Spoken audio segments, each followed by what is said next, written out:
અત્યારે આખા ભારત દેશમાં નાનામાં નાની ચૂંટણી હોય કે મોટામાં મોટી ચૂંટણી હોય, દેશનો કોઈ પણ નાગરિક એમાં ફોર્મ ભરી શકે, ચૂંટણીમાં ઉભો રહી શકે, એવો અધિકાર દેશના મહાપુરુષોએ આપણને આપ્યો છે. પણ ભાજપ એમ ઈચ્છે છે કે કોઈ ફોર્મ જ ન ભરવું જોઈએ, બધું બિનહરીફ.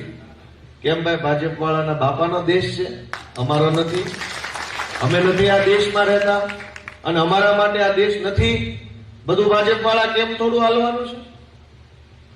આ વાતની નોંધ ગુજરાતના નાગરિકો તરીકે આપણે લેવી જોઈએ કે ભાજપ વાળા ગુજરાતને બિહાર બનાવવા માંગે છે. બિહારમાં આવી રીતે થતું કે ઉમેદવાર જ ઉપાડી જાય આખે આખા. હવે એ અહીંયા ચાલુ થયું. આપણે ભલે ગામડામાં રહીએ પણ આપણે વિચારવું પડશે કે જો આવી રીતે ઉમેદવારોને કિડનેપ કરીને, અપહરણ કરીને, દાદાગીરી કરીને જો ભાજપ જીતી જાય તો એ જીતેલા ઉમેદવાર પાસે કામ લઈને જવું કે મારો આપણું કિડનેપ કરી જાય તો?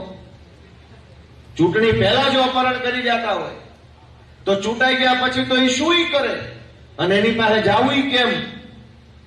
અને એટલે પહેલી મારી વિનંતી એ છે કે ગમે એ બાબત હોય પણ ચૂંટણીમાં ગુંડાગીરી કોઈ દિવસ હાલે નહીં. માણસ તો શાંતિથી રહેવા ઈચ્છે છે.